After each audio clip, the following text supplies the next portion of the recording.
That's an oarfish. Holy shit, they've almost never been seen live. They live a mile deep. It's come up here to die. Go back in the water. See if they'll go. You got photos? Family. Hold on, I'm putting them. Heather, this is amazing. This is Yeah, that is amazing. the smallest one I've ever seen. Got hurt or something. May not want to die. Maybe he smelled the fish blood. दुनिया भर के international media के news के अंदर इस वक्त एक ऐसी पुरस्कार मछली है जिसको डूम्सडे फिश यानी तबाही के दिन की मछली भी कहा जाता है, और पूरी दुनिया इसको देखकर खौफजदा है कि शायद बहुत जल्द कोई कुदरती आफत आने वाली है।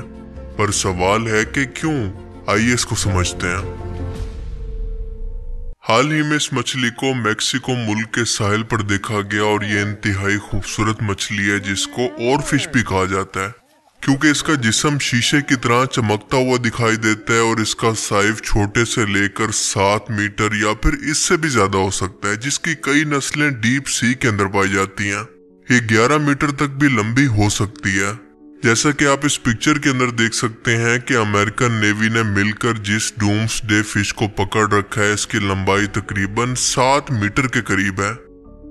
और ये मछलियां ज्यादा लंबी तभी हो जाती हैं जब इनको अपनी मर्जी का टेम्परेचर मिले और खाना मुसलसल समंदर के अंदर मिलता रहे।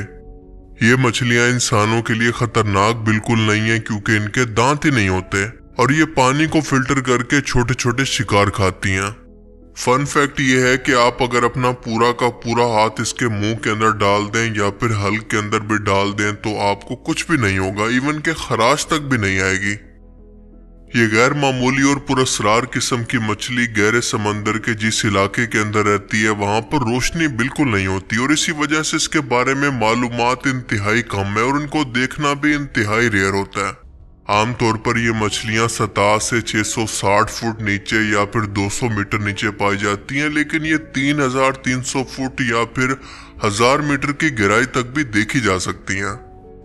इस गहरे समुद्री इलाके के अंदर रहने वाले दूसरे जानदारों की तरह और फिश भी रात को खुराक की तलाश के लिए सतह के करीब तो आती है, लेकिन दिन के वक्त दोबारा गहराई के अंदर चली जाती है। ये वो एरिया है जहां पर इंसानों का आना जाना बिल्कुल नहीं होता, जिसका मतलब कि इसको बिना खोजे देखना बिल्कुल नामुमकिन सी बात है। लेकिन अचानक से कुछ ही दिन पहले ये मैक्सिको के समुद्री किनारे पर पड़ी हुई मिली और इस खबर ने पूरी दुनिया को टेंशन के अंदर डाल दिया। और इस टेंशन के पीछे दरअसल एक बहुत बड़ी तोहम परस्ती है, जो कि सही भी हो सकती है और गलत भी। और वो तोहम परस्ती ये है कि ये मछली समंदर से बाहर आकर किसी कुदरती आफत का एडवांस के अंदर इंसानों को बता रही है, जिसकी वजह ये है कि अगर इस मछली का रिकॉर्ड देखें तो जितनी बार भी ये समंदर के बाहर आई है, हर बार इसके कुछ दिन के बाद इसी इलाके के अंदर कोई तूफान, कोई जलजला या फिर कुदरती आफत देखने को मिलती है।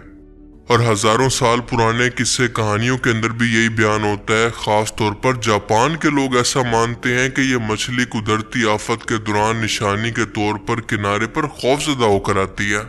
और इनका कहना है कि 2011 के अंदर जापान के जल्जले से पहले कई इस तरह की और फिश को जापानी साहिलों पर जगह जगह पर देखा गया था, जिसकी वजह से ये यकीन और ज्यादा बढ़ गया। अब ये कॉन्सेप्ट क्योंकि किसी साइंटिफिक रिसर्च पर बेस नहीं करता और ना ही इस पर रिसर्च करके ऐसा कुछ साबित किया गया है, लेकिन ये भी हकीकत है कि दुनिया के अंदर इस वक्त बहुत सारे ऐसे जानवर मौजूद हैं जो कि जल्जले और तूफान जैसी कुदरती आफत का पहले से पता दे सकते हैं। मिसाल के तौर पर सांप जल्जले से कुछ घंटे पहले उस इलाके को छोड़कर चले जाते हैं।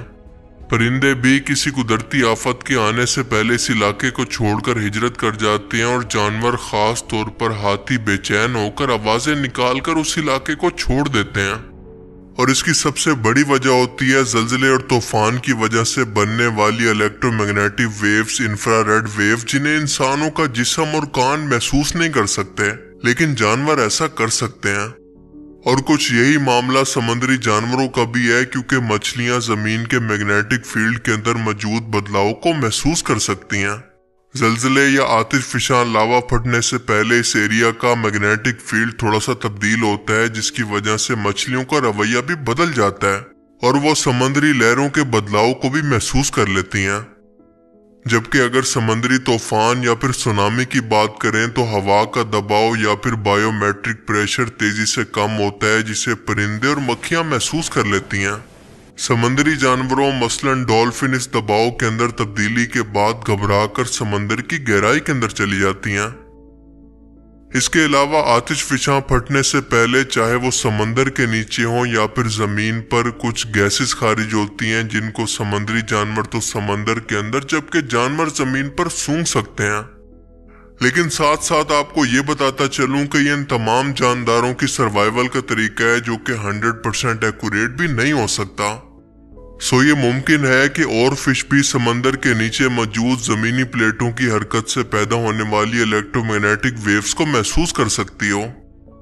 सो हम ये कह सकते हैं कि डूम्सडे फिश के मामले में दोनों पॉसिबिलिटीज मुमकिन है कि ये या तो किसी कुदरती आफत की वाकई में पेशन गोई कर रही हैं या फिर इसकी वजह कुछ साइंटिस्ट ये भी दे रहे हैं कि समंदर के अंदर मुसलसल कचरा और पोल्यूशन बढ़ने की वजह से ये मछलियां पिछले कई सालों से समुद्री किनारों पर देखी जा रही हैं, जो कि अब नॉर्मल होता जा रहा है। और इन्हीं साइंटिस्ट के मुताबिक बार बार समुद्री किनारे पर आने की वजह से हो सकता है कि किसी कुदरती आफत के वक्त लोगों ने इसको देख लिया और ये कॉन्सेप्ट इससे जोड़ दिया हो। और मीडिया को क्योंकि इस तरह की सनसनी और मसाला से व्यूअरशिप मिलती है, लिहाजा वो इस खबर को भला क्यों छोड़ेंगे। लेकिन ऑनेस्टली मुझे आइडिया नहीं था कि मुझे इस तरह की खबर कभी तौम परस्ती की सूरत पूरे इंटरनेशनल मीडिया पर देखने को मिलेगी। क्योंकि और फिश किसी बीमारी से, समुद्री लहरों के बहाव के अंदर फंस जाने की वजह से या फिर टेम्परेचर के अंदर बदलाव की वजह से भी बाहर आ सकती है। अगर इस फिश को कम गहरे पानी के अंदर देखा जाए तो इसका मतलब ये होता है कि वो बीमार है या फिर मरने के करीब है या फिर किसी ताकतवर करंट के अंदर बहकर वहां पर पहुंच गई है। So coming to the conclusion, ये एक महज इत्तफाक भी हो सकता है क्योंकि अभी तक इसको कोई साइंटिफिक रिसर्च साबित नहीं करती। 2019 के अंदर नेचुरल जर्नल मैगजीन के अंदर एक रिसर्च पब्लिश हुई जिसके अंदर ये बताया गया कि और फिश और जल्जलों के बारे में जो ताल्लुक बयान किया जाता है वो सिर्फ ज़बानी कलामी है, साइंस इसको साबित नहीं करती। और इसकी सिंपल सी रीजन ये है कि हमारे पास इसका डाटा मौजूद नहीं है और इसका डाटा इकट्ठा करने के लिए बहुत ज्यादा मेहनत की जरूरत है। बहुत ज्यादा मेहनत से मेरी ये मुराद है कि डीप सी के अंदर जहां पर ये रहती है वहां पर अपने इंस्ट्रूमेंट लेकर जाना और इस मछली की बनावट को समझना वगैरह। कुदरती आफात, खास तौर पर जल्जले का पता लगाने के लिए सैटेलाइट डाटा या फिर सीज़मोमीटर इस्तेमाल किया जाता है जो कि किसी हद तक जल्जले की पेशेनगोई कर सकते हैं। पर हकीकत यह है कि आज इंसान अपनी तमाम तर टेक्नोलॉजी के मौजूद होने के बावजूद भी किसी भी तरह से वक्त से पहले जल्जले की पेशेनगोई नहीं कर सकता। कुदरत का ये निज़ाम ही कुछ ऐसा है कि इंसानों के लिए अभी तक इसके राज नहीं खुले। सो और फिश या फिर डूम्सडे फिश की ये मिथ सही भी हो सकती है और गलत भी, पर दोनों सूरतों के अंदर हम इसको कोई स्टैंडर्ड या फिर अलर्ट नहीं बना सकते जल्जले या फिर कुदरती आफत के आने से पहले। बाकी आप इस बारे में क्या सोचते हैं, अपनी कीमती राय का इजहार आप कमेंट सेक्शन में कर सकते हैं। आई होप कि इस वीडियो से आपको बहुत कुछ नया जानने को मिला होगा और ये वीडियो आपको पसंद आया होगा। अगर आपको ये वीडियो अच्छा लगा तो इसे लाइक कीजिए और अब मैं मिलूंगा आपसे एक ऐसी ही नई इंटरेस्टिंग वीडियो में। तब तक के लिए अपना बहुत सा ख्याल रखिएगा। Thanks for watching this video. Allah Hafiz. What are you doing? That's some more fish. A giant silver ribbon of a fish is said to be a prophet of doom. In Japanese folklore, they're messengers from the gods, telling beach dwellers a simple message: run for your lives.